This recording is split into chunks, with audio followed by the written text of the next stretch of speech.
Bismillahirrahmanirrahim. Assalamualaikum warahmatullahi wabarakatuh.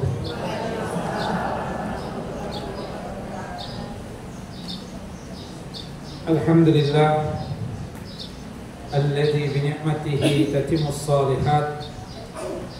Wa usalli wa usallim ala nabiyil karim Muhammad bin Abdullah wa ala alihi wa sahbihi wa man tabi'ahu ila yaumiddin wa ba'd.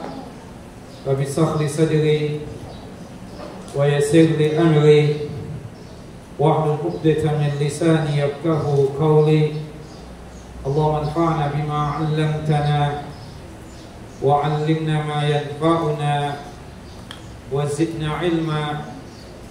Allahumma inna na'udzu bika min zawali ni'matika wa fuj'ati niqmatika wa tahawuli 'afiyatika wa jami'i sakhatika.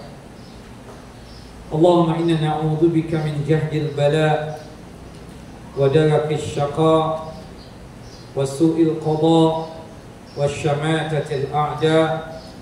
Allahumma inna na'udzu bika min adzabi jahannam wa min adzabil qubur wa min fitnatil mahya wal mamat wa min syarri fitnatil masiihid dajjal.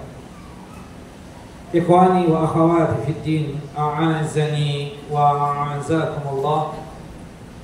Bapak dan Ibu yang dimuliakan oleh Allah Jalla Jalaluhu, Majlis Taklim At-Tahirah yang dalam lindungan dan penjagaan Allah Jalla wa Ala. Masih di suasana bulan Syawal, Idul Fitri, kami mengucapkan taqabbalallahu minna wa minkum, taqabbal ya karim, wa fi kulli 'am wa antum bi khairin. Allahumma sallimna ila Ramadan wa sallim lana Ramadan wa tasallamhu minna mutaqabbala. Semoga Allah Jalla Jalaluhu menerima seluruh amal ibadah yang kita kerjakan di bulan Ramadan, dan semoga Allah Jalla wa'ala masih memberikan kesempatan untuk kita agar bisa berjumpa dengan Ramadan tahun depan. Amin ya rabbal alamin. Bapak dan Ibu yang dimuliakan oleh Allah Jalla wa'ala, melanjutkan kajian kita, pembahasan tentang kitab Tauhid. Kita masuk kepada pembahasan tentang masalah tatayyur. Kata-kata tatayyur itu terambil dari kata-kata ta'ir. Ta'ir itu artinya adalah burung.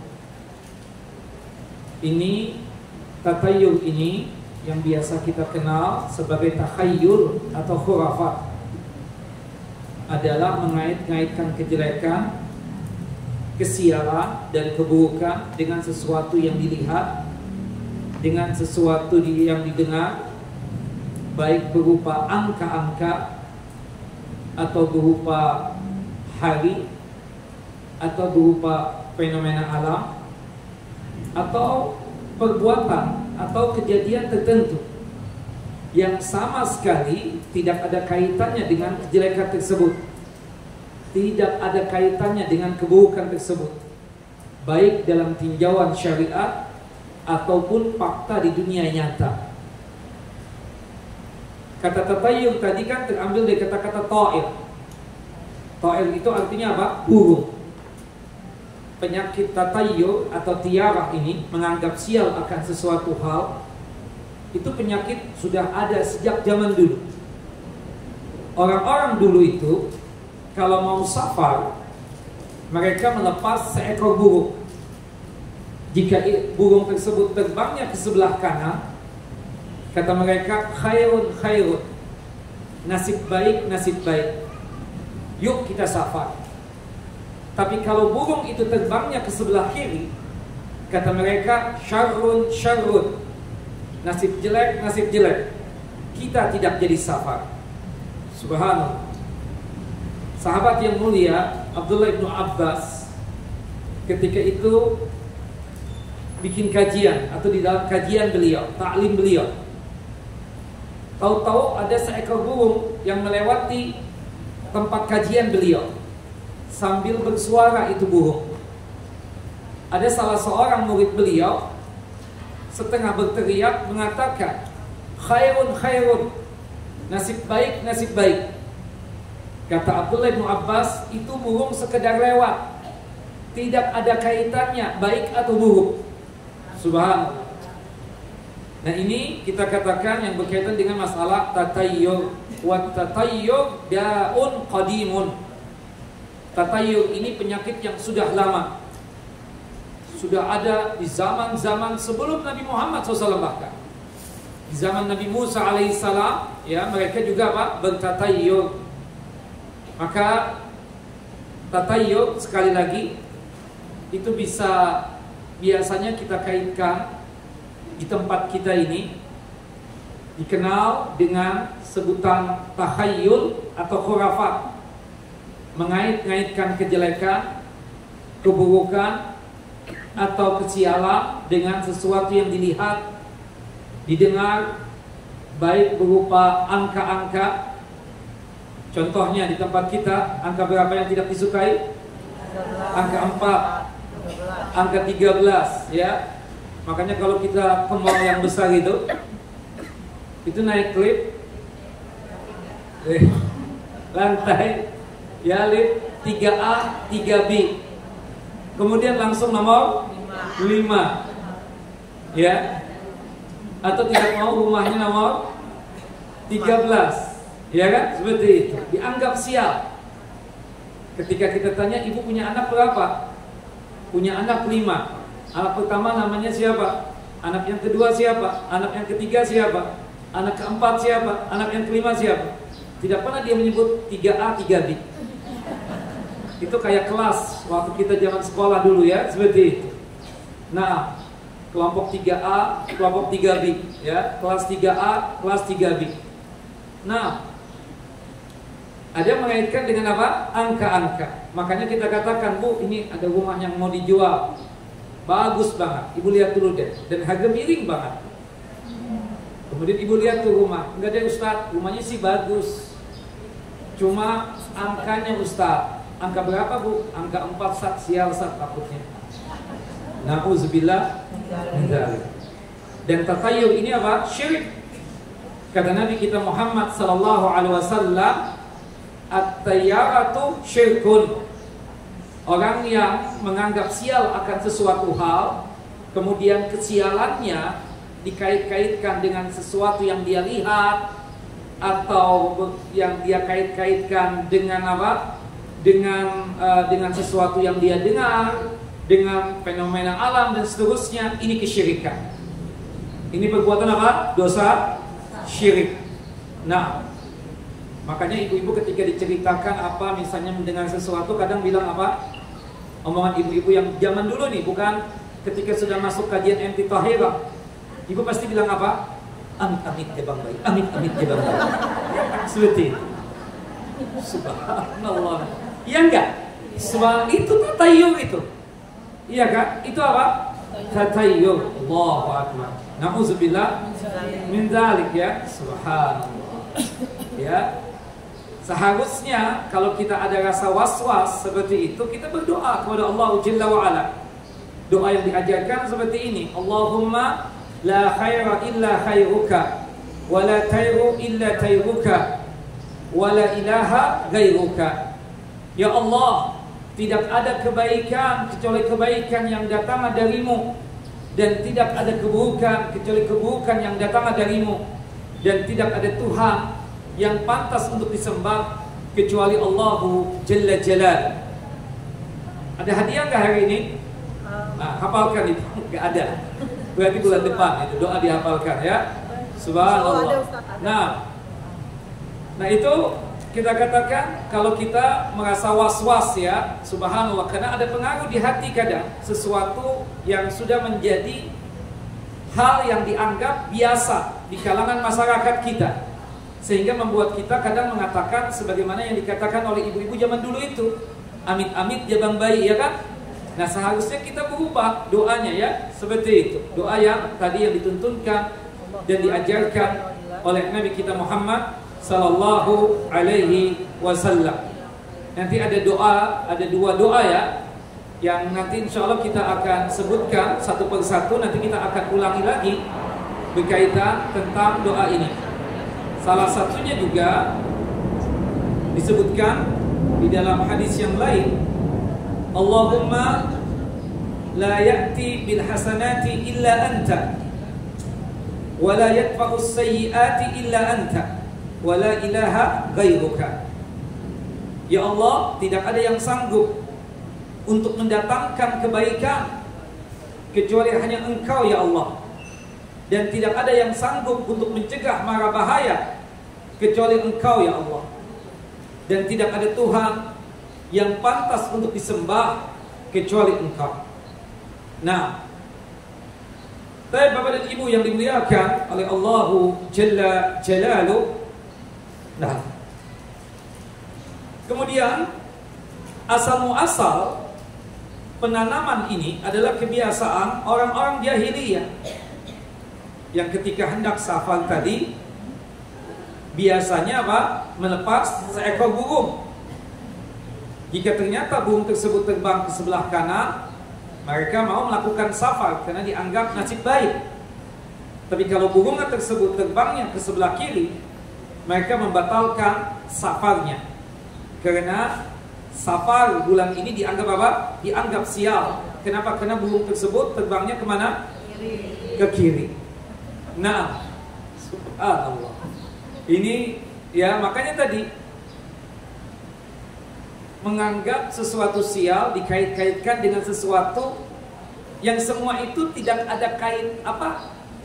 Tidak ada sesuatu yang masuk akal sebenarnya ya, seperti itu. Mengait-ngaitkan kejelekan, mengait-ngaitkan kesialan dengan sesuatu yang dilihat, dengan sesuatu yang didengar, atau fenomena-fenomena alam ya, yang sama sekali tidak ada kaitannya dengan kejelekan itu, baik dari tinjauan syariat ataupun fakta di dunia nyata. Nah, kemudian asal muasal penamaan tatayyur hingga akhirnya kata tatayyur yang digunakan secara umum untuk sikap meyakini segala sesuatu yang dianggap bisa mendatangkan keberuntungan ataupun kesialan, bukan hanya burung saja ya, bahkan binatang-binatang yang lain pun juga ada. Seperti misalnya burung hantu bertengger di atas rumah kita. Keyakinan di antara sebagian masyarakat kita apa? Siapa nih anggota keluarga yang meninggal? Kan seperti itu. Tidak hanya sekedar apa kita katakan burung ya, seperti burung hantu tadi itu. Atau misalnya ada ular masuk ke rumah, menganggap apa? Subhanallah, ada sesuatu yang buruk, yang jelek yang datang pada keluarganya. Kupu-kupu masuk rumah, tamu, hangat gatel. Iya kan? Jadi tidak mesti dikaitkan dengan apa? Dengan burung. Ya, kita katakan seperti itu. Jadi bisa jadi binatang-binatang yang lainnya. Contoh lagi apa ibu-ibu, bapak-bapak? Untuk masalah apa? Binatang ya, hewan. Cecak, kenapa? Sial. Sialnya kenapa? Ada yang meninggal ya. Baik. Nah, Allahu Akbar, banyak sekali ya menganggap sial ini. Nah, ini kita contohkan ya yang terjadi di masyarakat kita ini. Praktek tatayyur di masyarakat kita ini sangat banyak sekali. Dalam istilah sebagian orang dikenal dengan istilah apa? Pamali. Yang menganggap bahwa ada hal-hal tertentu yang tidak boleh dilakukan atau disimpan atau harus dilakukan. Karena kalau misalnya tadi tidak dilakukan atau mungkin dilakukan ya, sebaliknya bisa positif atau negatif ya, kita katakan dilakukan atau tidak dilakukan, disimpan atau tidak disimpan, karena itu bisa mendatangkan kesialan. Istilah dari bapak dan ibu apa? Pamali. Subhanallah. Ini makan dulu, minum dulu. Nah nanti aja deh mah, nanti aja, nanti aku masih kenyang. Sudah disediakan makanan, pamali kalau nggak dimakan. Iya kan? Padahal anaknya sudah kenyang, sudah full perutnya kan dengan makanan. Nah ini contoh ya yang terjadi di masyarakat kita. Ada beberapa nih praktek tatayur yang ada di masyarakat kita. Yang pertama berkaitan dengan angka. Menganggap sial angka 4 dan 13. Ini mitos. Mitos seperti ini berasal dari orang kafir. Bu, menganggap sial nomor 4 dan nomor 13, ya kita katakan ini mitos, tatayur. Ini berasal dari orang kafir. Makanya kita jarang sekali melihat ada pemain bola misalnya, bapak-bapak, nomor 4 sama nomor 13. Bukan begitu? Enggak ada yang terkenal tuh. Terkenalnya nomor 7. Siapa pak? Nomor 9, nomor 10, ya, nomor 11, nomor 12, nomor 4, nomor 13. Tidak ada yang berani pakai itu kostum. Subhanallah. Karena bagaimanapun, ya, bagaimana mungkin sekedar sebuah angka dapat membawa kesialan? Gak masuk akal. Dari sudut pandang syariah tertolak, dari sudut pandang ya fakta di dunia nyata juga tidak masuk akal.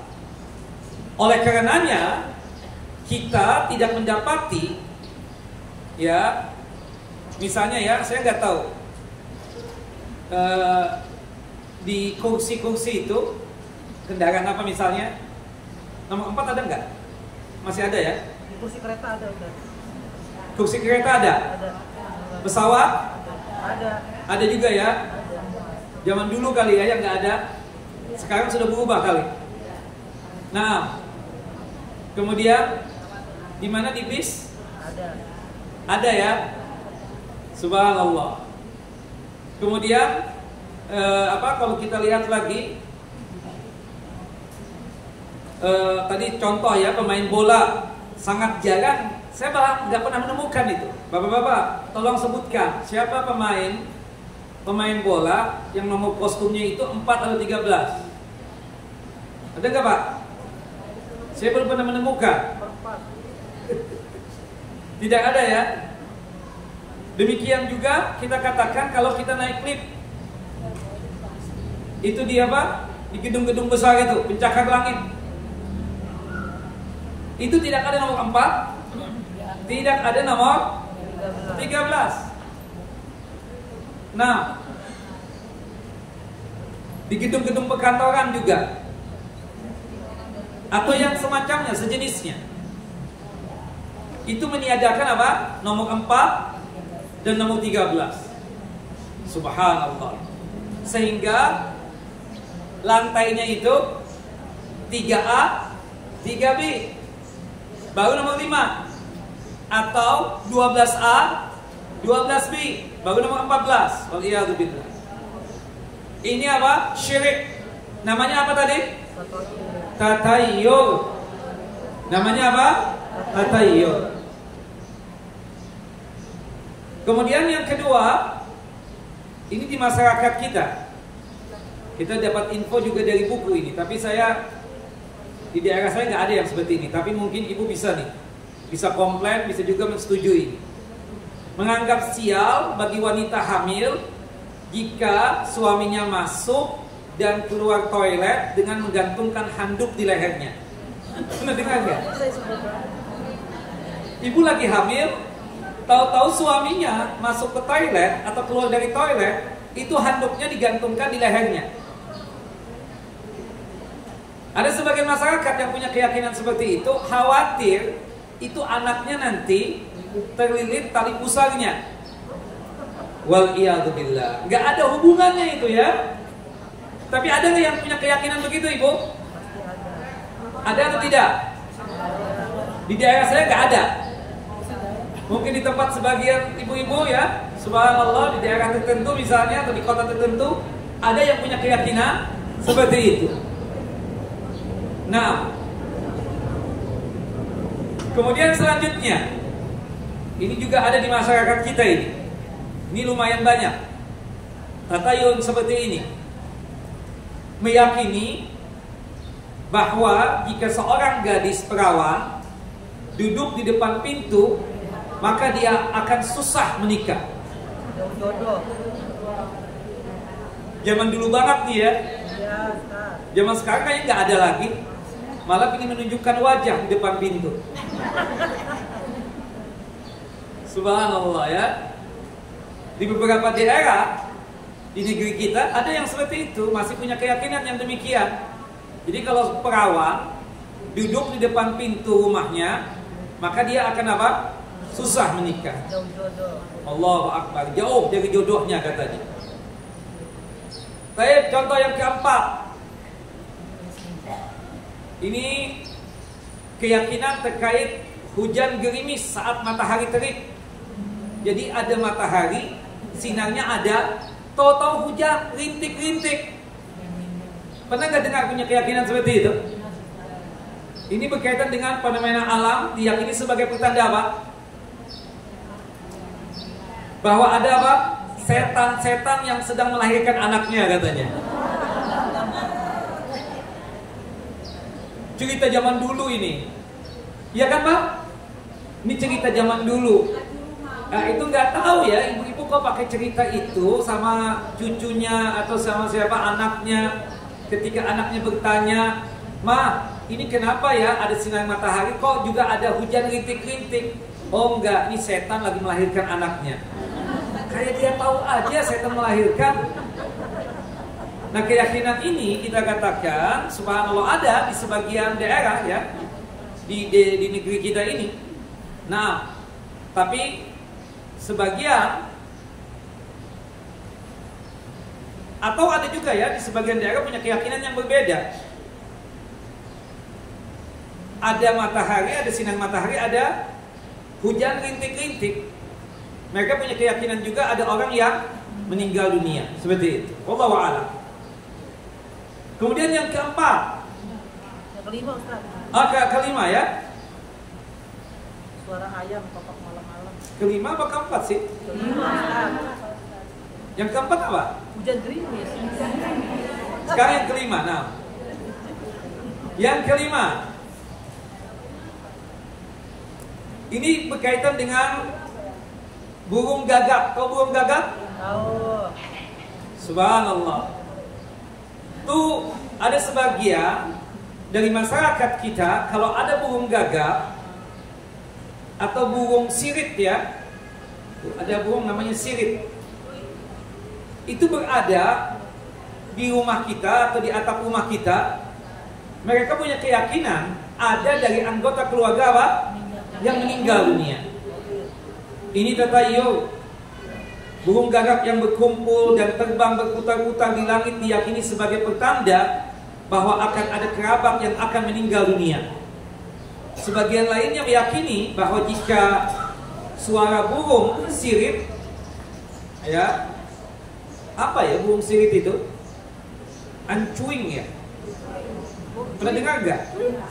Iya, terdengar di sepertiga malam terakhir, maka ini adalah pertanda bahwa akan ada seorang lanjut usia yang akan wafat di wilayahnya. Subhanallah. Nah, ibu-ibu yang dimuliakan oleh Allah Jalla wa Ala, berkaitan dengan burung itu banyak sekali ya keyakinan-keyakinan seperti itu, baik di negeri kita ataupun di negeri yang lain seperti itu. Nah semua itu apa? Tatayul. Apa Bu? Tatayul. Apa contoh lain tentang burung? Nggak ada. Baik, yang keenam sekarang. Pernah dengar nggak keyakinan seperti ini? Jika anak lahir di waktu maghrib, mereka meyakini anak tersebut akan meninggal dengan kondisi yang mengenaskan nantinya. Ya, bisa jadi tewas dimakan singa atau harimau, atau tabrakan, atau yang lainnya. Makanya akhirnya mereka mengadakan apa? Ruatan. Ya, sehingga si bayi tadi nanti tumbuh besarnya tetap aman, tidak diganggu hal-hal yang aneh-aneh. Ya, ini apa juga tatayul, syirik kita katakan seperti itu. Nah mereka kadang ya dengan melakukan ruatan tadi ya itu punya keyakinan lain, dan ini syirik lagi ruatan itu ya. Syirik yang demikian, jelas ibu? Ya. Ibu-ibu bapak nggak pernah lagi kan melakukan ruatan tadi itu? Nauzubillah ya, ini syirik bu. Nah, selain melakukan ruatan, nanti ketika itu anak lahir, tali pusar si bayinya juga diambil, lalu dicampur dengan asam, ya, asam apa itu? Asam Jawa ya, gula merah, pensil, sedotan, dan beberapa benda lainnya. Kemudian dikuburkan di samping rumahnya. Ya, agi-aginya, ya, seperti itu. Tali pusar itu agi-agi bukan? Bukan. Tali pusarnya agi-agi bukan? Nyambung kan? Dengan agi-aginya sama. Dicampur tadi dengan asam tadi itu, dengan gula merah, pensil, sedotan, dan beberapa benda lainnya. Kemudian dikuburkan di samping rumahnya. Wal iyadu billah. Ini apa? Syirik. Ya, kemudian tali pusarnya atau ali-alinya tadi yang telah dikubur tersebut harus dijaga selama 40 hari 40 malam. Nauzubillah. Astaghfirullahalazim. Nah, ini tatayul ya, syirik. Ya, ini syirik yang luar biasa ya. Nah, kemudian selanjutnya, Bapak dan Ibu yang dimuliakan oleh Allah Jalla wa Ala, yang ketujuh, tidak mau melakukan safar di hari Selasa dan juga Sabtu ya. Saya pikir Selasa doang. Ya, Selasa dan Sabtu. Sebagian daerah Selasa, sebagian lagi mengatakan Sabtu. Kenapa bu? Kalau hari Selasa safar atau hari Sabtu safar? Hah? Dianggap sialnya apa? Padahal kita banyak liburan hari apa? Hari Sabtu. Subhanallah, Allahu Akbar. Dianggap nanti akan terjadi ini, pesawatnya jatuh, kereta tabrakan, bis tabrakan, nanti mobil gelinding dan seterusnya, macam-macam kejadian. Jangan safar hari Selasa, jangan safar hari Sabtu. Waliyadzubillah. Nah, na'udzubillah min dzalik. Itu berkaitan dengan hari. Kemudian yang ke-8, bulan. Bulan apa orang tidak mau menikah? Bulan Safar, benar. Bulan Safar itu gak mau melakukan hajatan apapun, baik menikahkan anaknya, atau sunatan, atau apa lagi ya, yang berkaitan dengan sesuatu hal yang sifatnya kita katakan perayaan. Tidak mau untuk melakukannya di bulan apa? Di bulan Safar, termasuk menikah. Makanya kalau bulan Safar jarang kita diundang, karena memang apa? Mereka tidak mau membuat membuat pernikahan tersebut atau mengadakan pernikahan tersebut di bulan apa? Di bulan Safar. Padahal kata Nabi SAW, la safara, tidak ada kesialan di bulan Safar. Zaman dulu kaum kafir Quraisy itu menganggap sial pernikahan atau mengadakan pernikahan di bulan Syawal. Di bulan apa? Di bulan Syawal. Kemudian datang Rasulullah SAW ingin membuktikan kepada kaum kafir Quraisy bahwasannya menikah di bulan Syawal tidak ada masalah. Akhirnya beliau menikahi siapa? Ibunda Aisyah. Ibunda Aisyah dinikahi oleh Nabi SAW di bulan apa? Di bulan Syawal. Makanya sebagian ulama mengatakan sunnah menikah di bulan Syawal. Biasanya nih habis Id banyak gak undangan? Banyak banget. Subhanallah ya, kita katakan di bulan Syawal. Nah, sebagian daerah ada tuh yang juga nggak mau menikah di bulan Syawal, boleh menikah di bulan Syawal, tapi resepsinya dipastikan akad nikahnya itu sebelum bulan Syawal, entah di bulan Ramadan atau di bulan Sya'ban kata mereka. Takut ada pantangan kata dia.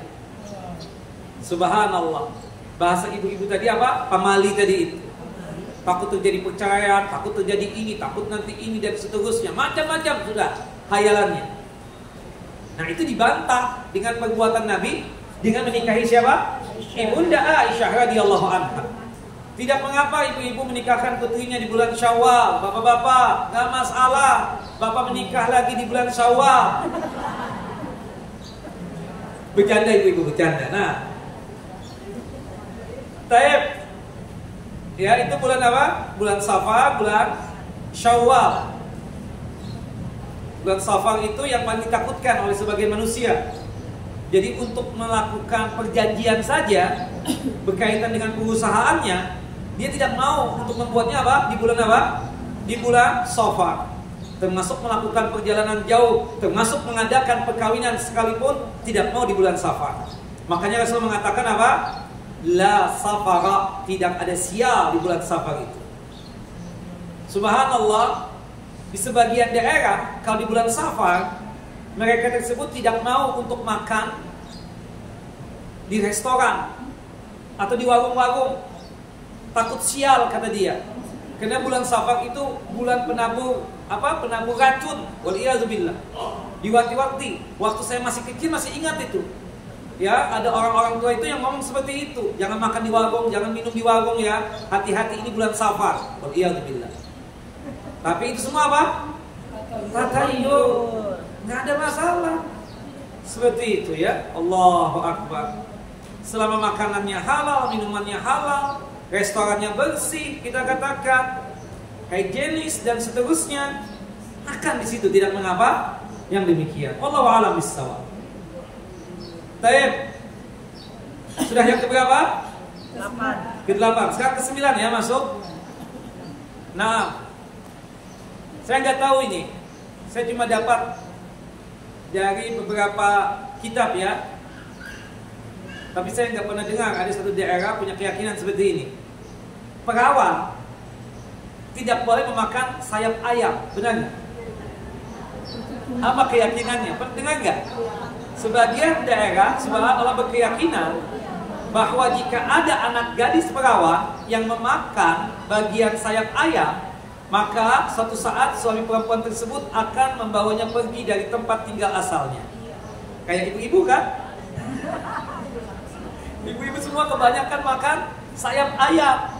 Aslinya dari mana? Dari daerah ini Ustaz. Sekarang tinggal ke Jakarta. Ibu dari mana? Dari daerah itu Ustaz. Sekarang bawa. Kenapa Ustaz? Saya dulu banyak makan sayap ayam Ustaz. La haula wa la quwata illa billah. Lucu-lucu kadang ya. Keyakinannya itu lucu-lucu. Subhanallah. Maha suci Allah Jalla wa Ala. Dari apa yang mereka yakini itu. Syirik. Menyekutukan Allah Jalla wa Ala. Dan ini apa? Tatayur. Allahu Akbar. Itu yang keberapa? Ke-9. Yang ke-10. Meninggal di hari Sabtu su'ul khotimah kata mereka. Na'udzubillah min dzalik. Ini ada sebagian daerah yang punya keyakinan kalau meninggal hari Sabtu maka itu bertanda bahwasanya kematiannya itu su'ul khotimah, mati dalam kondisi yang buruk atau jelek. Waliyadzubillah.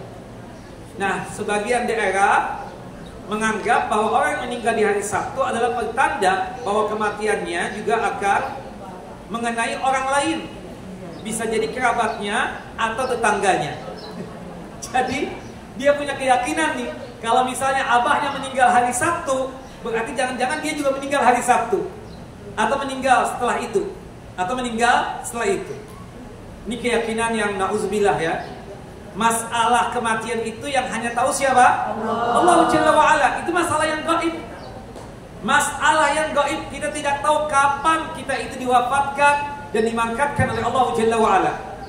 Tidak ada kaitannya dengan kematian kerabat kita, saudara kita, ayah bunda kita yang meninggal di hari Sabtu. Tidak ada kaitannya apa? Sama sekali Bapak Ibu. Nah, jelas ya. Jadi Ini termasuk apa? Tatayul. Jika meninggal di hari Sabtu itu bertanda jelek bagi keluarganya dan kerabatnya. Karena kalau meninggal di hari Sabtu itu bertanda bahwa kematiannya juga akan mengenai orang lain. Bisa jadi anak-anaknya, bisa jadi kerabatnya, bisa jadi tetangganya. Ini apa? Syirik. Karena ini apa? Tatayul. Jelas Bapak Ibu? Itu yang keberapa? Ke-10 dong. Sekarang yang ke-11. Tidak mau membuat pintu rumahnya kalau dibuka itu pintunya itu keluar atau jendelanya, ya, itu kalau dibuka apa? Harus ke dalam, kata dia, jangan keluar. Rata-rata orang zaman dulu kan, subhanallah, kita lihat rumah kakek-kakek kita itu jendelanya keluar kan. Ini ada sebagian orang nggak mau. Jadi kalau misalnya jendela itu dibuka, jendelanya itu harus masuk ke dalam. Kemudian pintunya juga ketika dibuka bukan keluar, tapi harus ke dalam. Karena kalau keluar, itu rezeki yang sudah di dalam bisa keluar lagi, kata dia. Itu keyakinannya. Pernah dengar nggak keyakinan seperti ini? Waliyadu billah, ya. Ini tatayul. Pernah nggak dengar begitu ibu-ibu? Punya keyakinan seperti itu? Allahu Akbar, ya. Banyak sekali nih tatayul di Indonesia ini. Nah, sebagian masyarakat subhanallah seperti itu di negeri kita ini, banyak seperti itu. Punya keyakinan, nggak mau. Nggak tahu keyakinan kita kalau masjid ini nggak kan? Tuh ada yang masuk ke dalam, ada yang keluar gitu. Nggak ada masalah. Subhanallah, ya. Nah, tayyib. Apalagi ya keyakinan. Nah, sebagian daerah lagi di negeri kita ini, kalau lagi hamil, untuk menjaga si janin agar jangan sampai diganggu oleh jin, pakai peniti dan jarum. Apalagi? Pakai bagle sama gunting. Oh, apa? Pakai bagle. Bagle apa? Dia rempah. Nah, sekarang tujuannya untuk apa? Saya pernah iseng nanya, jin takut sama jarum sama peniti katanya. La haula wala quwata illa billah. Diletakkan di mana? Dia di atas dari pakaiannya itu, sehingga jin gak berani datang katanya. Allahu a'lam bissawab. Allah. Ibu-ibu ada yang punya keyakinan seperti itu nggak? Alhamdulillah. Dulu ada ya. Tapi memang benar dilaksanakan keyakinan begitu, Bu? Dulu nih sebelum ibu ngaji di MT Tahira. Astagfirullah. Bertaubat kepada Allah Jalla wa Ala. Taubatan nasuha. Nah,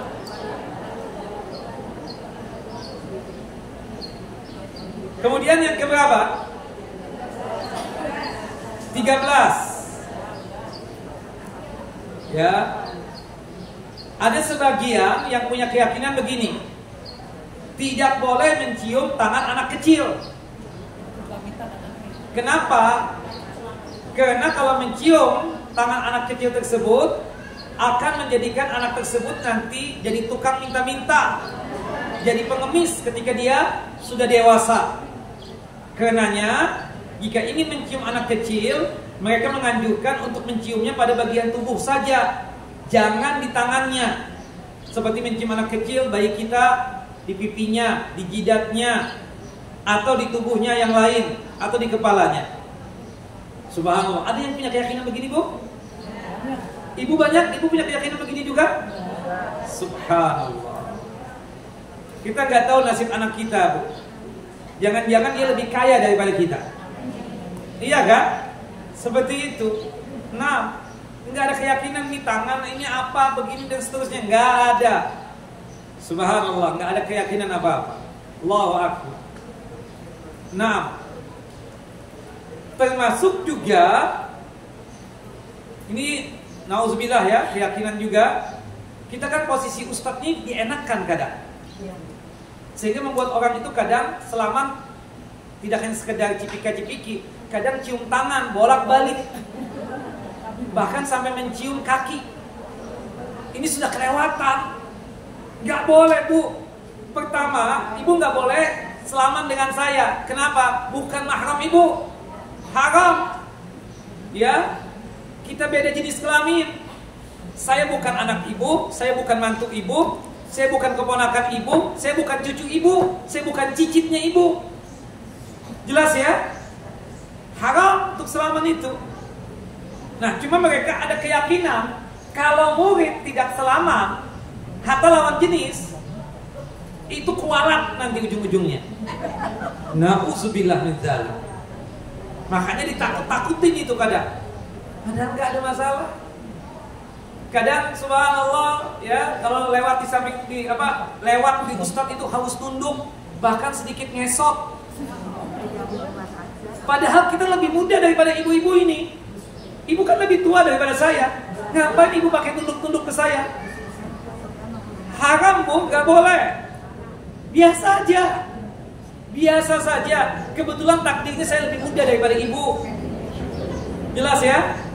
Jadi ibu jangan gak enak nunduk begitu, atau kayak orang mau menyembah begitu. Waliyadzubillah. Sampai cium-cium kaki. Waliyadzubillah. Waliyadzubillah. Nah, ini subhanallah sudah sampai pada syirik besar. Bisa jadi seperti itu.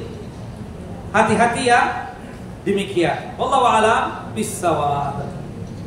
Nah, termasuk juga yang keberapa? Ke-15 ya?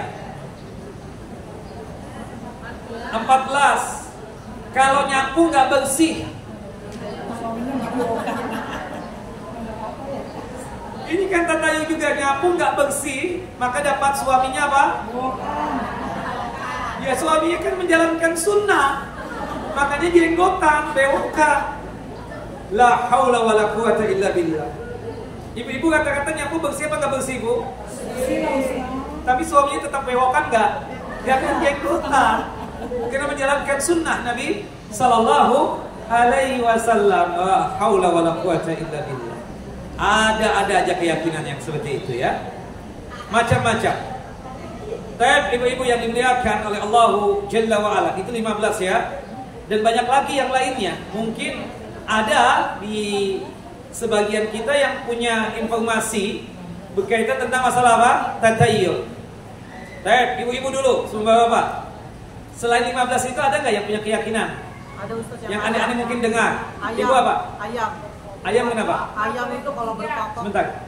Hah? Ayam itu kalau berkokok tengah malam, katanya ada anak gadis yang hamil. Kalau ada ayam berkokok Tengah malam, sepertiga terakhir, ada anak perawan yang hamil. ada anak perawan hamil Di luar nikah. Astagfirullahaladzim. Padahal malaikat turun, Ustaz ya. Sepertiga terakhir itu Allah Jalla wa Ala turun ke langit dunia, yang dimana Allah Jalla wa Ala mengatakan, man yad'uni fa astajibala. Siapapun yang berdoa di sepertiga malam tersebut, ya, doanya mustajab. Wa man yas'aluni fa u'tiya. Siapapun yang meminta di sepertiga malam terakhir, aku beri, kata Allah. Aku perkenankan. Wa man yastaghfiruni fa aghfirlah. Siapapun yang meminta ampun di sepertiga malam terakhir, maka aku ampuni. Ya Allah, bisa-bisanya ada keyakinan begitu. Jadi kalau misalnya ada ayam berkokok di sepertiga malam yang terakhir, berarti ada anak perawan yang hamil di luar nikah, begitu.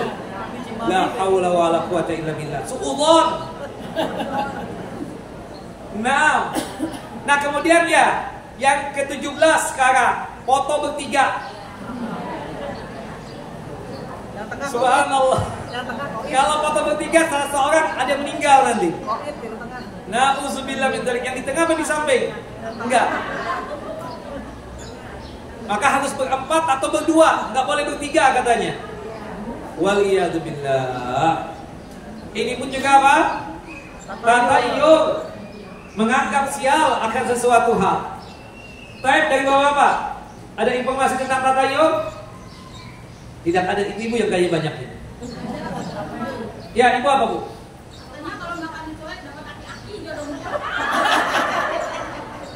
Maaf, kalau makan apa? disobek itu yang buat bikin sambal. Itu paling enaknya makan di situ. Kalau laki-laki yang makan itu dapat nenek-nenek gitu. Enggak juga lah. Kalau misalnya aki-akinya tajir, handsome, ganteng, Masya Allah. Iya, apa Bu? Iya benar. Saya lupa. Ya, yang ke-18. Rumah tusuk sate. Atau ruko tusuk sate. Atau toko tusuk sate. Atau apapun yang tusuk sate semuanya ya. Ini dianggap apa? Dianggap sial. Dianggap apa? Dianggap sial. Dan banyak lagi ya yang lainnya. Nah, apa hukumnya at-tatayyur? Sebagaimana disebutkan oleh Al-Imam Al-Munawi, tatayyur bisa menjadi syirik besar. Aslinya ya, tatayyur itu syirik kecil. Tapi kata Al-Imam Al-Munawi, tatayyur bisa menjadi syirik besar jika meyakini bahwa hal-hal tersebut yang menciptakan kesialan atau keburukan. Sekedar menganggap sial, nomor 4, nomor 13, itu syirik kecil. Tapi kalau dia menganggap kesialan itu datangnya dari nomor 4 atau nomor 13, ya itu berarti apa? Sudah syirik besar. Karena seakan-akan nomor 4 dan nomor 13 lah yang menciptakan kesialan dan keburukan tadi. Waliyadzubillah. Nah, maka oleh sebab itu kata Al-Imam Al-Munawi, tatayyur bisa menjadi syirik besar jika meyakini bahwa hal-hal tersebut yang menciptakan kesialan atau keburukan dan bukanlah Allah Subhanahu wa taala. Padahal kita tahu segala sesuatu yang ada di muka bumi ini, baik yang baik ataupun yang tidak baik, yang menciptakan siapa? Allah Jalla wa Ala, termasuk yang menciptakan jin, menciptakan syaitan, ya, menciptakan iblis. Siapa? Allah Jalla Jalaluh. Nah, seperti itu. Adapun jika meyakini bahwa hal-hal tersebut hanyalah sebab dan hanyalah pertanda munculnya kesialan atau pertanda munculnya keburukan yang diciptakan oleh Allah Jalla wa Ala, maka ini tergolong syirik apa? Syirik kecil. Ya, bukan nomor 4 yang menciptakan kesialan, Allah yang menciptakan ya sesuatu yang buruk tadi itu. Cuma nomor 4 ini kata keyakinan dia ya, bahwasannya itu cuma sekedar sebab. Ya, nomor 4 itu sekedar sebab. Nomor 4 itu sekedar pertanda munculnya kesialan yang diciptakan oleh Allah Jalla wa Ala. Maka keyakinan yang seperti ini tergolong syirik apa? Syirik kecil. Asyirkul asghar. Nah, kalau kita amati sekali lagi ya, kalau kita perhatikan dengan penuh perhatian yang cermat, sebagian tatayyur yang dilakukan oleh kalangan kita ini atau di masyarakat kita masih merupakan kategorinya apa? Syirik kecil. Masih kategorinya apa? Syirik kecil. Seperti misalnya tidak mau ke pantai pakai warna hijau, bajunya nggak mau pakai warna hijau, ya. Kemudian mobilnya kalau ke pantai nggak boleh warna hijau. Nah, itu cuma dia mengatakan itu sebab atau pertanda munculnya kesialan atau keburukan. Cuma sekedar sebab. Bukan ya baju hijau tadi yang memunculkan atau yang menciptakan keburukan dan kesialan tadi. Tapi kalau dia punya keyakinan baju hijau tadi yang menciptakan kesialan dan keburukan, maka itu sudah jatuhnya apa? Syirik besar. Jelas Bapak Ibu dan bedanya? Tidak jelas. Jelas tidak? Tidak jelas. Jadi kalau kita cuma sebatas meyakini, kenapa Ibu gak mau untuk ya nomor rumah Ibu nomor 4? Enggak deh Ustaz, takut sial. Ibu punya keyakinan nomor 4 yang menciptakan kesialan? Enggak Ustaz, Ana yakin segala sesuatunya itu Allah yang menciptakan. Cuma ini cuma sebagai sebab atau pertanda akan munculnya kesialan tersebut. Nah, itu berarti syirik besar atau syirik kecil? Syirik kecil. Tapi kalau dia punya keyakinan, gak mau Ustaz, mau 4 Ustaz. Kenapa Ibu? Kan ini harganya bagus, miring banget nih. Saya kalau ada duit Bu, saya yang beli.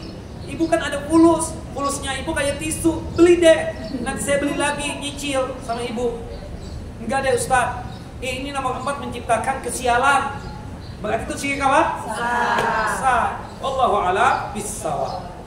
Nah, kemudian kenapa ya tatayuh ini dianggap syirik? Nah, ini mengapa tatayuh dikategorikan sebagai dosa syirik? Ada dua alasan. Kenapa tatayuh dianggap dosa syirik? Yang pertama, karena tatayuh adalah bentuk menjadikan sesuatu yang bukan sebab. Kenapa tatayuh dikategorikan sebagai dosa syirik? Karena tatayuh adalah bentuk menjadikan sesuatu yang bukan sebab. Baik dari tinjauan syariat maupun kenyataan yang ada sebagai sebab. Ya, ada sebab, paham kan Bu? Kenapa panas di ruangan? Listrik mati Ustaz. Kan sebab kan? Iya kan? Seperti itu. Nah, gerah kenapa? Belum pakai AC Ustaz. Kan sebab. Ini nggak ada kaitannya nomor 4 dengan kesialan kita. Kok bisa-bisanya nomor 4 yang disalahkan, nomor 13 yang disalahkan? Secara fakta tertolak, secara syariat apalagi? Jelas ya? Nah, maka dikategorikan tatayuh itu sebagai dosa syirik karena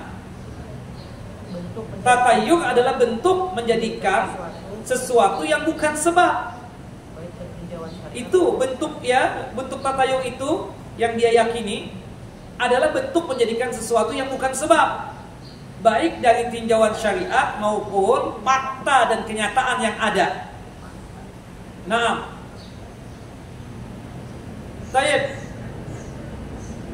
coba kita perhatikan ya dari contoh tadi 18 ya. Subhanallah, praktek tatayuh yang terjadi semua itu di masyarakat kita.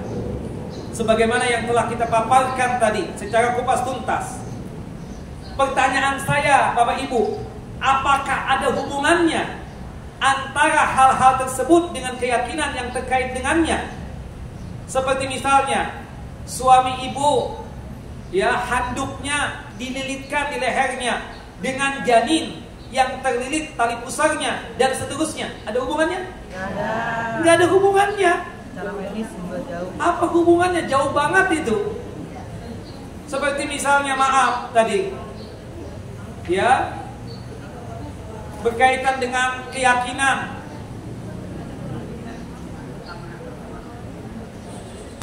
Rumah nomor 4, nomor 13 itu dianggap sial, bisa hancur tuh rumah.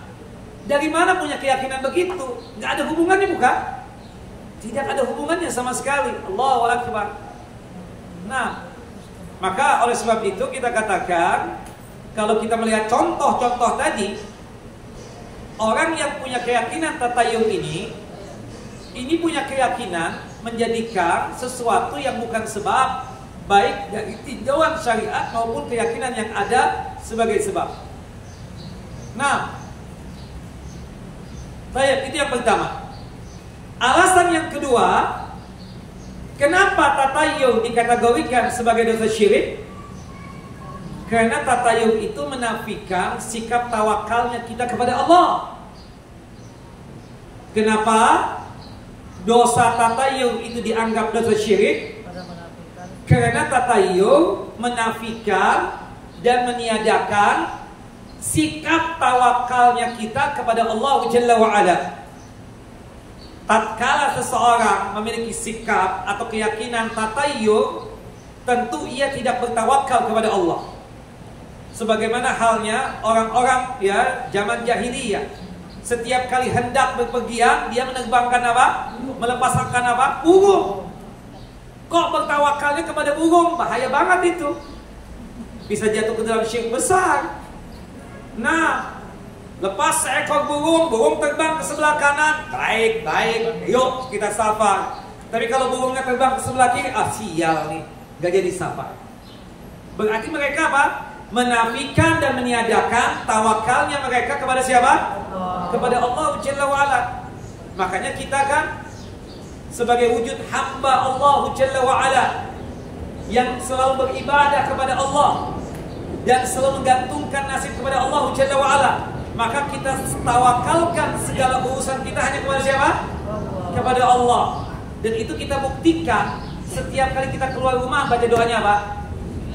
Bismillahirrahmanirrahim. Allah wala haula wala quwwata illa billah. Ya, dengan nama Allah aku keluar dari rumah ini ya. Aku tawakalkan segala urusanku dan perkaraku kepada Allah Jalla wa'ala. Karena ketidaktahuan kita keluar rumah apa yang terjadi kita nggak tahu. Dapat faedah atau tidak dapat faedah, dapat baik atau dapat jelek, ya, mendapatkan sesuatu yang bagus ataukah yang tidak bagus, atau sesuatu yang buruk, kita nggak tahu. Yang hanya tahu siapa? Allah.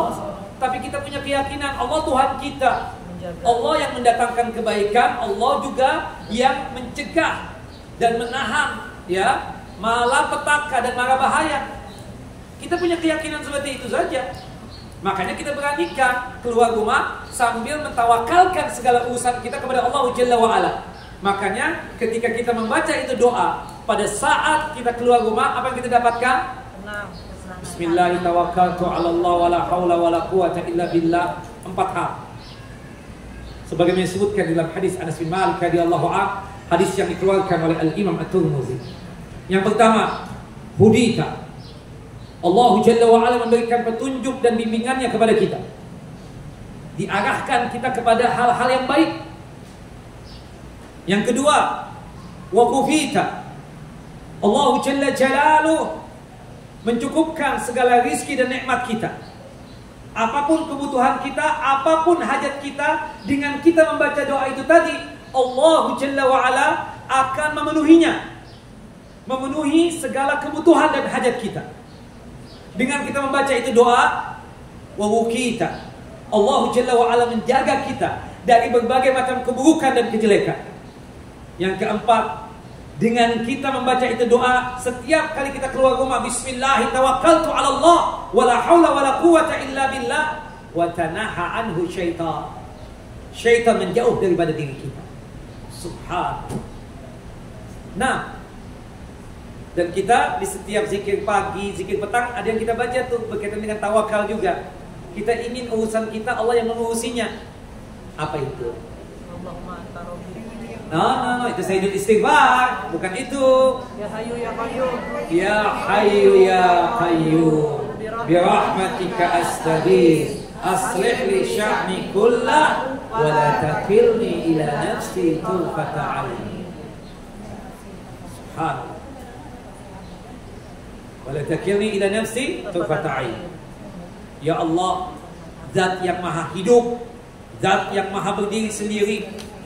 Bi rahmatika astaghits, dengan rahmatmu dan kasih sayangmu ya Allah aku meminta pertolongan. Aslih li sya'ni kullah, ya Allah perbaiki selalu segala urusanku ya Allah seluruhnya.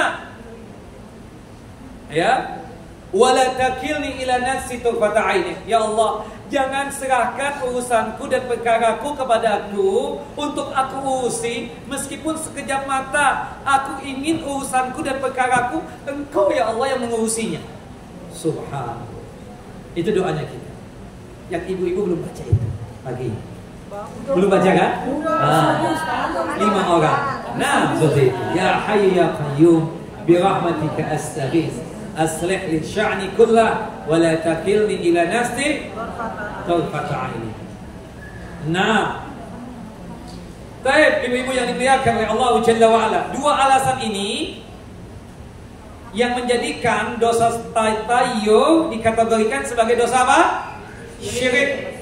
Asal mulanya syirik apa? Syirik kecil. Jika cuma sekedar menjadikan benda-benda atau hal-hal yang dia yakini tadi cuma sebagai sebab. bukan sebagai pencipta dari keburukan dan kesialan tadi. Tapi kalau menjadikan itu benda dan keadaan tadi sebagai pencipta keburukan dan kesialan tadi, maka sudah jatuh syirik apa? Besar. Syirik besar. Sebagaimana dikatakan oleh Al-Imam Al-Munawi rahimahullah rahmatan wasi'ah. Baik Ustaz, bagaimana caranya supaya kita bisa menghindari yang namanya tatayur ini? Kemudian kalau seandainya terkadang Ustaz, maaf, di pikiran ini, di hati ini masih ada loh terkadang pengaruhnya. Kami ingin menjauhkan hal seperti itu. Maka diajarkanlah oleh Nabi kita Muhammad SAW seperti ini. Disebutkan di dalam hadis sahabat yang mulia Abdullah ibn Mas'ud radhiyallahu anhu, semoga Allah Jalla wa Ala meridai beliau, anna Rasulullah sallallahu alaihi wasallam qala, bahwasanya Rasulullah sallallahu alaihi wasallam bersabda, at-tiyaratu syirkun, at-tiyaratu syirkun, bahwasannya memiliki keyakinan tatayur adalah dosa syirik. Memiliki keyakinan tatayur adalah dosa syirik. Sampai 3 kali Rasul mengucapkan itu. Salasa. Wa ma minna illa walakinallaha yudhibuhu bitawakkul. Subhanallah, disebutkan oleh sahabat yang mulia Abdullah ibn Mas'ud radhiyallahu anhu, tidaklah seseorang pun di antara kita kecuali pasti di antara kita ini semua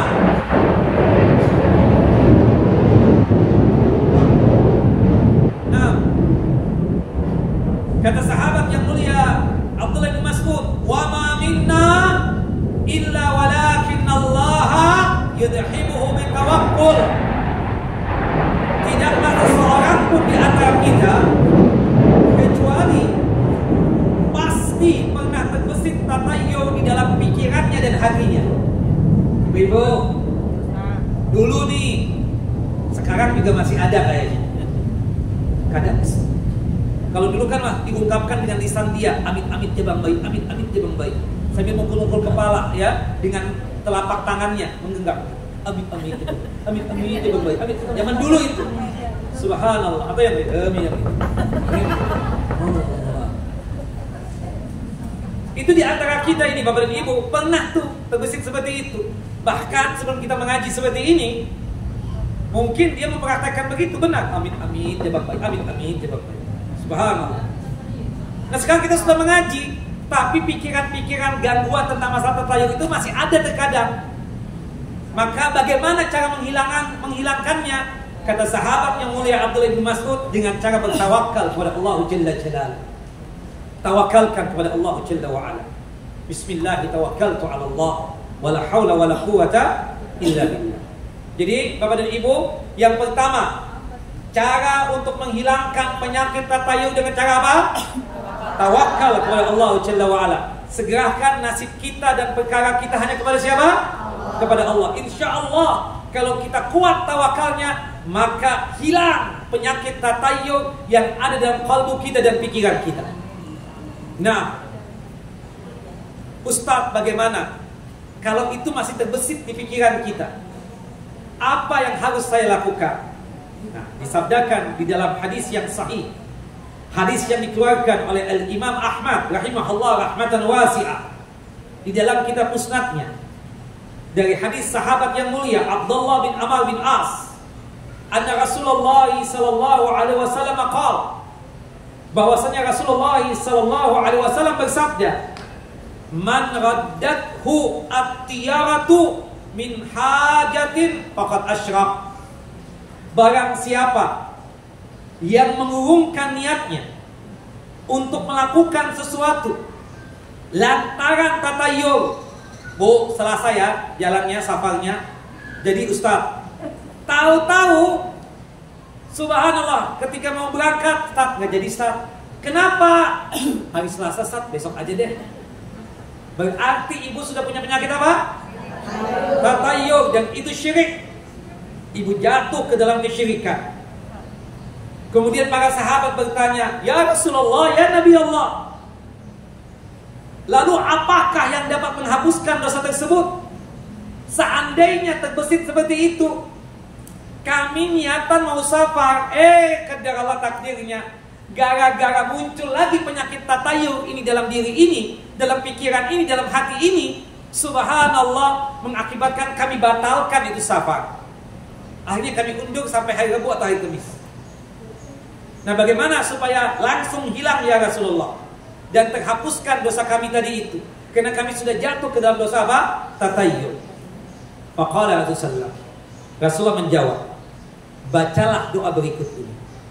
Ayyaqula ahaduhum, Allahumma la khaira illa khairuka, wa la tayra illa tayruka, wa la ilaha ghairuka.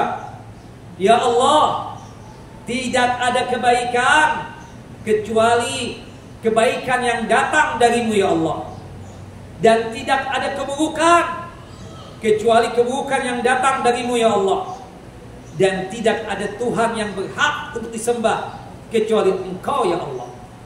Nah, ini kalau kita memang terjadi dulu pernah tatayur, kita sudah mau berangkat nih hari Selasa, tahu-tahu ibu ngomong, aku nggak jadi ya, aku nggak jadi. Kita kan berusaha untuk kepo dan pudul, kenapa nggak jadi, apa sebabnya? Subhanallah, ternyata apa? Dikenakan safarnya kita hari Selasa atau hari Sabtu. Enggak deh, karena safarnya kita hari Selasa dan hari Sabtu, takut sial. Nah, kita nasihat ibu, tatayur loh bu, syirik loh seperti ini. Kemudian bagaimana caranya untuk menghilangkan itu? Dengan cara membaca doa tadi. Sama-sama, saya dulu. Allahumma la khaira illa khairuka, wa la tayra illa tayruka, wa la ilaha ghairuka. Siapa yang hafal? Ya Kak.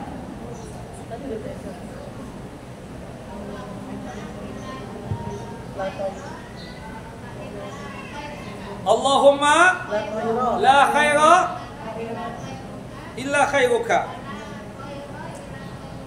wa la tayra illa tayruka.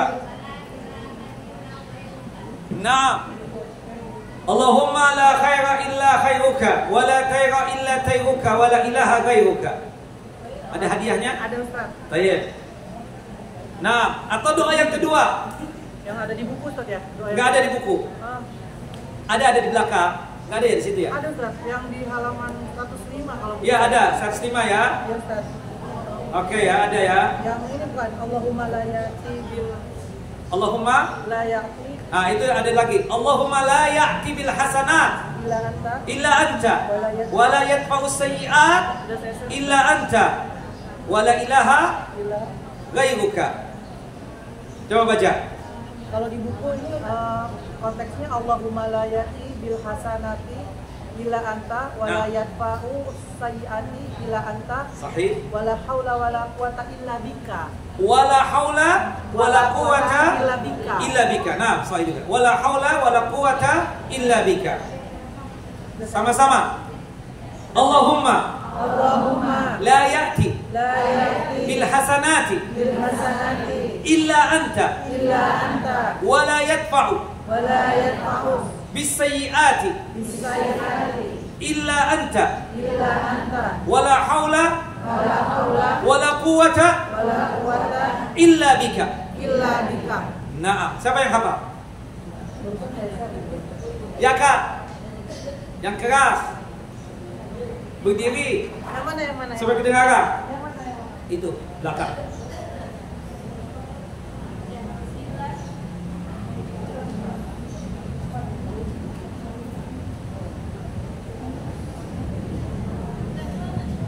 Syukran Ustaz, Ahsanallah ilaik.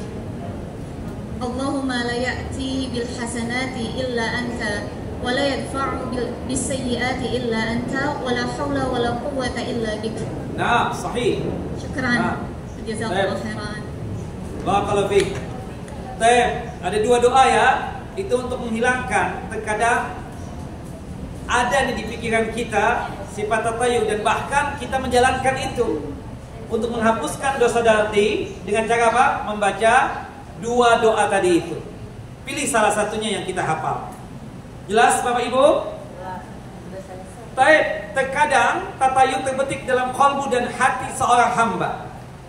Terlebih lagi jika sebelumnya hal tersebut sudah menjadi keyakinan yang mendarah daging dalam dirinya. Hal ini bukanlah masalah selama ia bersegera menepis bisikan hati tersebut dari segera memperbaharui rasa tawakul dia kepada Allah. Jadi yang pertama untuk menghilangkan tadi itu dengan apa? Tawakalnya kita kepada Allah. Atau yang kedua dengan cara apa? Membaca itu doa. Nah, beberapa cara agar orang terhindar dari tatayul diantaranya, pertama tawakal. Obat yang paling utama untuk menghilangkan penyakit tatayul Bapak dan Ibu adalah mentawakalkan diri ini dan urusan ini kepada Allah Jalla wa'ala. Dan pastikan kita selalu beriman kepada takdirnya Allah Jalla wa'ala, baik takdir yang baik ataupun takdir yang buruk, serta meyakini bahwasannya segala yang terjadi adalah takdirnya Allah dan ketetapan serta ketentuan Allah Jalla Jalaluh. Jelas Bapak Ibu? Jadi cara yang pertama untuk menghilangkan penyakit tatayul yang masih terbetik di pikiran dan kalbu kita dengan cara bertawakal kepada Allah dan selalu beriman kepada takdirnya Allah Jalla Jalaluh. Termasuk lebih menguatkan lagi, meyakini bahwasanya segala sesuatu itu terjadi atas takdirnya Allah dan atas ketetapan Allah Jalla Jalaluh. Yang kedua, cara menghilangkan penyakit tatayul, mengetahui bahwa tatayul adalah bentuk suudzon atau bentuk berprasangka jelek kepada Allah Jalla wa'ala. Mengetahui, kita harus yakin nih, seyakin-yakinnya Bapak Ibu, penyakit tatayul itu menunjukkan bahwasannya kita ini masih suudzon kepada Allah, masih berburuk sangka kepada Allah. Ini harus dihilangkan. Ini harus apa? Dibasmi, di bumi hanguskan, dimusnahkan pada diri kita. Kalau kita masih memiliki sifat atau punya keyakinan tatayul, berarti kita masih suudzon kepada Allah Jalla Jalaluh. Nah, dengan kita mengetahui penyakit tatayul ini adalah bentuk suudzon kepada Allah Jalla wa'ala, maka insya Allah penyakit tatayul tersebut akan hilang dari diri kita. Astagfirullah, astagfirullah, ana suudzon nih kepada Allah. Kenapa suudzon Bu? Karena saya masih punya keyakinan begini. Ya Allah, itu kan tatayul. Benar Ustaz. Minta ampun kepada Allah Jalla wa'ala dengan cara membaca doa, Allahumma la khaira illa khairuka, wa la khairu illa khairuka, wa la ilaha ghairuka. Atau yang kedua, Allahumma la ya'ti bil hasanati illa anta, wa la yadfa'u bis sayyiati illa anta. Nah, kemudian wala haula wala quwwata illa bika. Nah, kemudian yang terakhir, yang ketiga, untuk menghilangkan penyakit tatayul pada diri kita, kita sebagai manusia, sebagai hamba Allah Jalla wa'ala yang mulia, harus menyadari dan harus meyakini bahwasannya kita sebagai manusia adalah makhluk mulia dan cerdas. Kita ini manusia sebagai makhluk apa? Mulia, lagi apa? Cerdas. Artinya apa? Maaf ya Bapak Ibu, manusia atau orang-orang yang masih suka tatayul, yang masih percaya dengan khurafat dan harat marat, subhanallah, yang dimana dia tersebut suka bertatayul karena hewan tertentu, burung lah, atau singa lah, atau kambing lah, atau yang lainnya. Maka selain telah suudzon kepada Allah, dia pun juga telah suudzon kepada hewan, terlebih lagi kepada manusia. Misalnya di antara ibu-ibu kan pastilah ada yang besti kan, yang soulmate. Kemudian ketika mau ke undangan, kan biasanya kalau sudah legend begini, suami jarang kan mengantarkan ke kawinan. Biasanya nafsi-nafsi ya masing-masing. Nah, kemudian berkelompok lah ya kan. Subhanallah. Bukan begitu ibu-ibu? Beda kalau masih muda ya, masih diantarkan ya. Tapi kalau legend ini, aduh malas ya, jalan sendiri deh, ikut sama teman ini kan seperti itu. Nah, biasanya tuh diantara teman tuh ngomong, jangan ajak si Fulanah ya. Kenapa? Ingat nggak bulan lalu? Kita ajak si Fulanah, mobil kita tabrakan kan?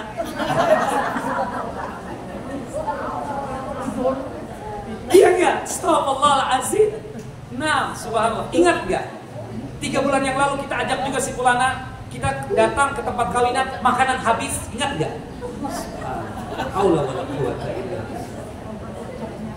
Iya kan? Nah, ini kan suudzon dengan manusia, suudzon. Pertama kan suudzon dengan Allah, kedua suudzon dengan manusia, yang ketiga suudzon dengan hewan-hewan itu. Sekaligus kita ini kan makhluk Allah Jalla wa Ala mulia lagi cerdas. Ngapain keburukan-keburukan itu kita kaitkan dengan makhluk yang lain? Bagaimana mungkin seseorang bisa mengaitkan sesuatu yang tidak ada hubungannya dengan kesialan yang menimpa dia? Ini nggak logis banget gitu loh, nggak masuk akal, iya kan? Apa hubungannya tabrakan dengan teman ibu tadi? Kayaknya sih benar Ustaz, aku saksikan 4 kali loh. Ya subhanallah. Tahun lalu itu Ustaz, ingat ya, kita bawa dia begini kejadiannya. 6 bulan yang lalu begitu kejadiannya. 3 bulan yang lalu makanan habis. Bulan yang lalu tabrakan itu Ustaz. Jadi memang dia nih sial. Astagfirullahaladzim. Termasuk juga nama kan, sering sakit. Kalau istilah ibu keberatan nama nih. La haula wala quwata illa billah. Apa hubungannya nama dengan sakit? Enggak ada hubungannya. Ini ganti nama lagi. La haula. Enggak logik banget gitu loh. Enggak masuk akal. Bukan begitu ibu-ibu? Bapak-bapak? Ya udahlah, namanya bagus, jangan diganti-ganti. Nah itu keyakinan masih ada nggak tuh? Ada. Kita lihat tuh orang kadang, ini orang pintar apa enggak sih? Kok dikaitkan dengan nama? Enggak ada kaitannya sama sekali. Wallahu a'lam bissawab. Jelas? Ibu-ibu dan bapak-bapak? Ada pertanyaan? Banyak. Saya puasa nih, hampir minum. Tahu-tahu ingat pas melihatnya. Coba kalau nggak ingat kan enak ya. Ntar ada satu yang saya baca. Baik. Nah, silakan mau dibacakan apa itu? Pertanyaan yang saya adalah, Bismillah, semoga Ustadz dan keluarga selalu dalam keadaan sehat walafiat. Ustadz, apabila ada orang mau pindah rumah atau menikahkan, biasa ada adat tertentu yang percaya tanggal baik. Apakah itu termasuk syirik besar? Bagaimana menyikapinya Ustadz? Syukran jazakallahu khairan. Ya. Kalau cuma sekedar sebab ya kita katakan, tetap Allah Jalla wa Ala yang menentukan, itu keyakinan dia, itu sebatas syirik kecil. Tapi kalau dia mengatakan dengan tanggal itu nasib baik yang akan didapatkan dan terhindar dari malapetaka, karena sebab tanggal dan hari itulah jadi ini rumah tangga jadi langgeng, jadi samara, sakinah, mawaddah dan rahmah, itu sudah jatuhnya apa? Syirik besar. Jelas Bapak Ibu? Nah ya, hati-hati. Dan kata-kata kan seperti itu ya. Jatuhnya apa? Syirik besar itu, yang seperti itu. Wallahu a'lam bishawab. Ustadz, rumah saya nomor 13 mau dijual nih. Dan rumah saya posisinya tusuk sate. Ya salam. Mohon doanya ya, alhamdulillah lancar-lancar saja. Ya udah. Kalau ibu punya keyakinan macam-macam, ini syirik bu. Alhamdulillah. Rumah nomor 13, alhamdulillah. Posisinya tusuk sate, alhamdulillah. Iya kan? Subhanallah, Allahu akbar. Ustaz, kalau kita minta tolong dipijit atau dikerik, katanya harus pakai penajam. Maksudnya apa? Kalau nggak pakai penajam, sakitnya akan menular.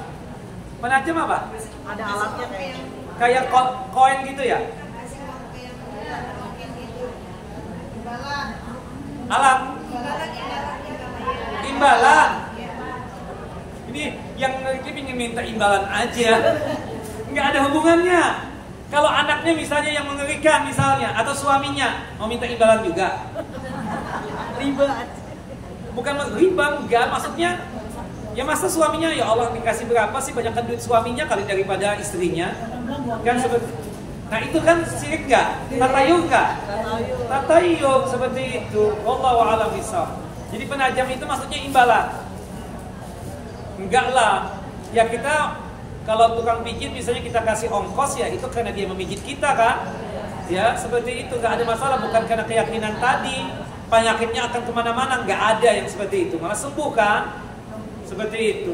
Terkadang kan misalnya suami ibu memijitkan ibu misalnya, dia kan nggak mau minta imbalan dong, mana mau, dia malu lah minta sama istrinya. Ya kan seperti itu. Malah ibu yang sering mempelawatin dia, bukan begitu? Nah maka oleh sebab itu, ya hati-hati yang demikian punya keyakinan begitu yang tadi itu adalah masuknya kategori apa? Tatayur. Wallahu a'lam bishawab.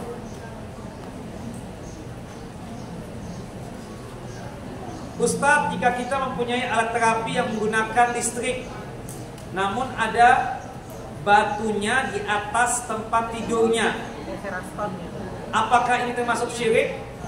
Ada hubungannya enggak dengan kesehatan? Ada. Kalau ada hubungannya enggak ada masalah. Seperti itu. Dia enggak ada keyakinan apa-apa kan dengan batu tadi? Itu cuma sekedar misalnya kita minum obat. Itu kan cuma sebagai sebab. Yang menyembuhkan kita yakin siapa? Allah Jalla wa'ala. Itu cuma sekedar sebab. Kalau ingin sembuh minum obatnya ini nih. Cuma kita yakin bahwasanya menyembuhkan kita bukan obat ini sebenarnya. Yang menyembuhkan itu apa? Allah Jalla wa'ala. Cuma Allah menjadikan sebab. Dengan kita meminum obat itu, maka insya Allah Allah akan sembuhkan penyakit kita. Kan begitu. Sama dengan tadi. Wallahu a'lam bishawab. Ustaz, saat sholat ketika akan salam, apakah makmum menunggu imam menengok ke kiri dulu? Ya, selesai dulu salam ke kanan dan ke kiri, baru dia melanjutkan sholatnya.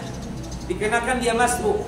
Assalamualaikum warahmatullah. Assalamualaikum warahmatullah. Baru dia berdiri. Itu disebutkan ya dalam satu hadis yang sahih, idza sallamal imam fasallimu. Apabila imam sudah selesai salam, baru kita salam. Ya seperti itu. Assalamualaikum warahmatullah. Assalamualaikum warahmatullah. Oh kita salam. Assalamualaikum warahmatullah. Assalamualaikum warahmatullah. Bagi yang masbuk, ketika imam sudah salam secara sempurna, baru dia mensempurnakan salatnya.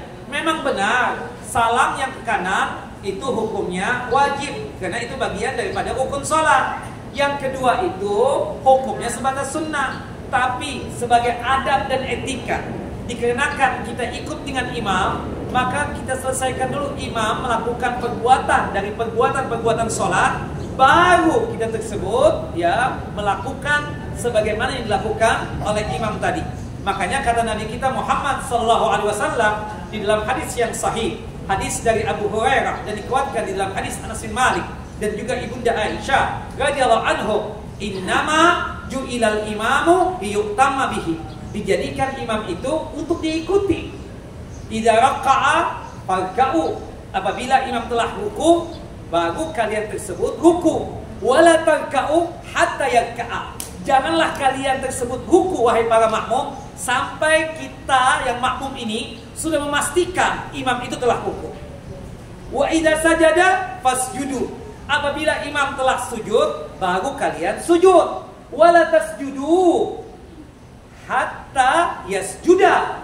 Ya, janganlah kalian sujud sampai kalian wahai para makmum bisa memastikan bahwasannya si imam itu telah sujud. Termasuk juga janganlah kalian salam sampai kalian tersebut sudah memastikan imam telah salam.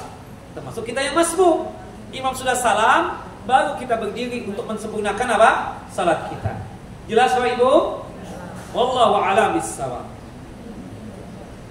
Ustaz, saya sudah puasa 6 hari di bulan Syawal.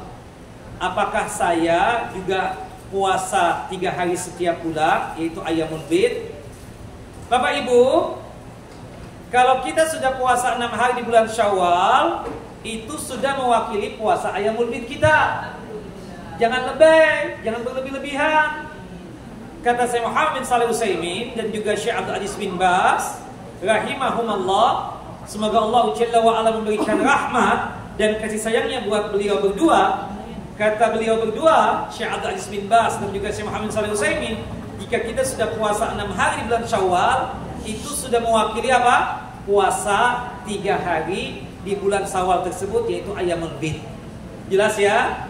Nah, berarti kalau kita sudah puasa 6 hari di bulan Syawal, tidak perlu lagi kita puasa apa? Ayyamul Bidnya. Karena puasa 6 hari sudah mewakili Ayyamul Bid tadi. Wallahu a'lam bissawab. Kecuali waktunya bersamaan misalnya Ustaz ya. Kalau bersamaan kita niatkan kuat puasa 6 harinya.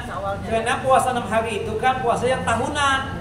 Sedangkan puasa Ayyamul Bid itu kan puasa yang bulanan. Bisa bulan depan, nanti bulan Dzulqa'dah, ya kan? Seperti itu. Wallahu a'lam bissawab. Nah,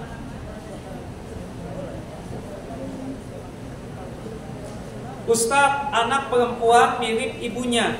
Katanya itu rumah tangganya nggak akan bertahan lama. Nah, tatayur nggak? Namanya anak mirip nggak sama ibunya? Masa mirip tetangga? Anak laki-laki mirip abahnya ada kan? Atau mungkin anak laki-laki mirip ibunya? Subhanallah, abahnya hitam pekat, anaknya putih bersih. Pasti aja ibunya putih itu. Jelas kan? Gak mungkin lah kita katakan gak mirip abah uminya. Ya, buktinya di sini mirip semua nggak sama abah uminya? Mirip. Ada yang mirip dengan siapa? Dengan tetangganya? Kan nggak ada. Ya kan kita nggak ada seperti itu. Mirip siapa misalnya? Nggak ada kan di antara bapak dan ibu misalnya mirip Donald Trump misalnya? Mirip Putin misalnya? Nggak ada. La haula wala quwata illa billah. Ini namanya apa ibu-ibu? Tatayur. Anggap sia. Astagfirullah. Rumah tangga ibu aman-aman aja kan? Aman. Padahal mirip banget sama uminya. Subhanallah. Uminya mirip lagi sama jidahnya, sama neneknya. Nggak ada masalah sampai meninggal dunia aman-aman aja rumah tangganya. Ini tatayur ini, subhanallah. Ibu, bapak, rumah tangga itu aman kalau sebagai suami menjalankan hak-hak istri.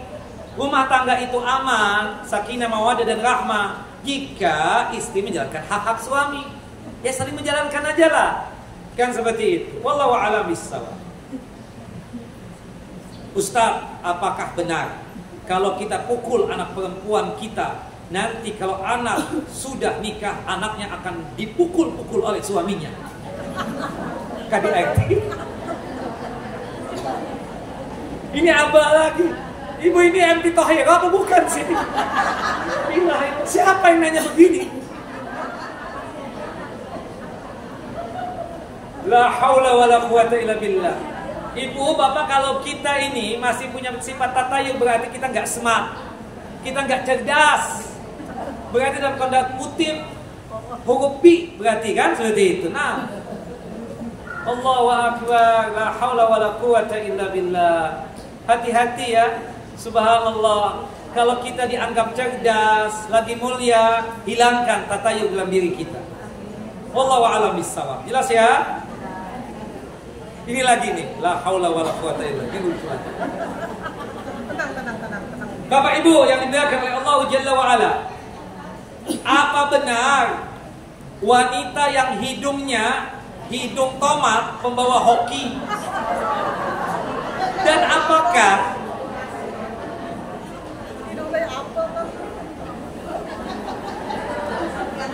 ini hoki nggak hoki itu nggak ada hubungannya dengan hidung, dengan mata. La haula wala quwata illa billah. Ini tauhid kita sudah masuk tatayur loh Bu.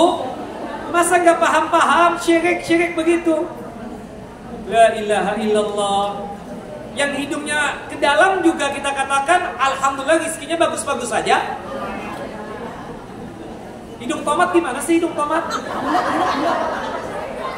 Kayak badut begitu ya? Kayak badut. La haula wala quwata illa billah. Astagfirullahalazim. Istighfar Ibu. Nih, ada lagi nih. Apakah kalau lagi haid nggak boleh basahin kepala? Katanya nanti ketombean. La ilaha illallah. Malah kalau nggak dibasahin jadi ketombean. La ilaha illallah. Nggak mandi berarti selama haid nggak mandi, Bu? Nggak keramas, tapi tetap mandi. Ini nih, kalau lagi haid benar nggak boleh basahin kepala, berarti nggak mandi dong. Nggak wudhu juga berarti nih. Nggak sholat dong. Ya memang nggak sholat lagi haid ya. Saya sama. Ini gara-gara ibu-ibu nih. Subhanallah, jadi terbawa juga. Astagfirullahaladzim. Allahumma la khaira illa khairuka wa la tayru illa tayruka wa la hawla wa la ilaha illa ghairuk wa la ilaha ghairuka. Nah, subhanallah. Perempuan haid ke sholat benar ya. Tapi masalahnya nggak mandi nih orang. Kan tetap mandi. Berarti ibu yang nanya ini.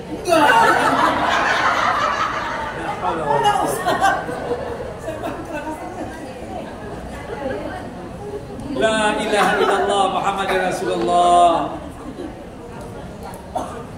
Taib. Nah, ini nih. Ini curhatnya, ada curhat lagi ya Allah. Yang kita herah doang nih yang curhat nih. Ustaz, saya punya teman kena KDRT selingkuh. Suaminya kali yang selingkuh ya. Kemudian apa ini? Apa ini, Bu?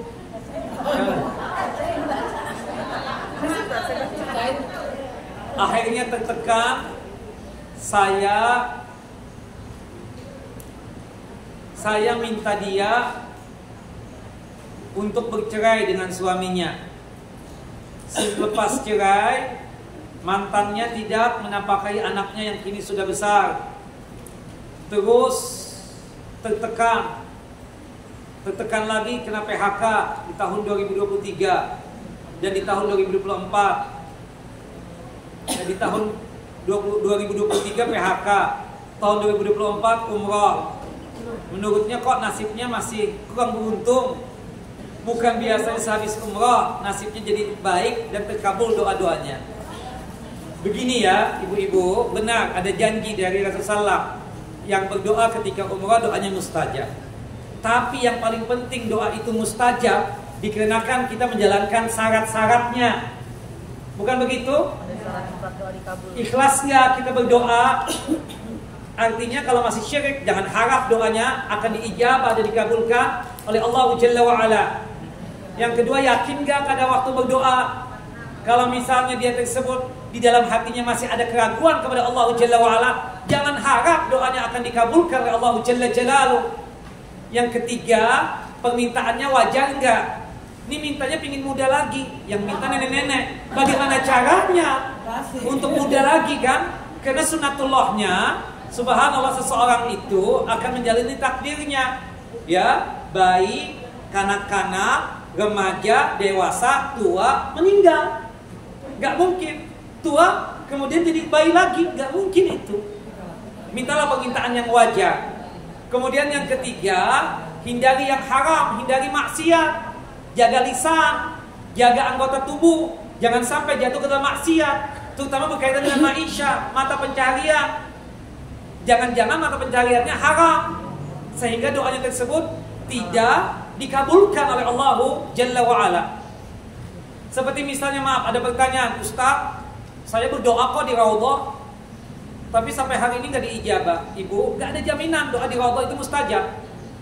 Tidak ada dalilnya.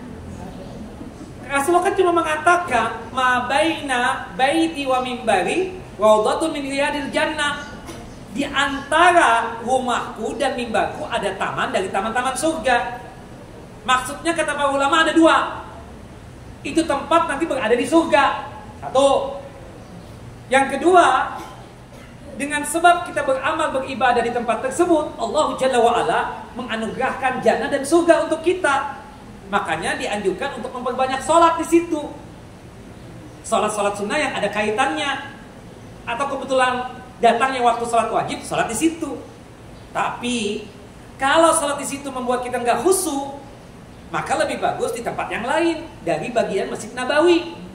Karena sholat di situ di Raudhah pahalanya sama sebagaimana sholat di Masjid Nabawi pada umumnya. Berapa sholat perbandingannya? Kalau kita sholat di masjid kita ini 1000 sholat. Subhanallah, kita katakan seperti itu. Tidak ada jaminannya orang kalau misalnya berdoa di depan Ka'bah, ya pasti dikabulkan doanya tersebut. Subhanallah. Tapi seseorang bisa jadi dia berdoa di ujung dunia, di tempat yang ujung dunia, doanya tersebut mustajab. Dikarenakan apa? Dia menjalankan syarat-syarat terkabulkan doa tadi. Maka sebab itu kita katakan, oke lah kita berada di tempat tersebut berdoa, tapi jalankan juga syarat-syaratnya dong. Seperti di Ramadan misalnya, ini kan waktu mustajab berdoa. Tapi kalau kita tidak menjalankan syarat-syaratnya, jangan harap doa kita apa? Diijabah, dikabulkan oleh Allah Jalla Jalaluh.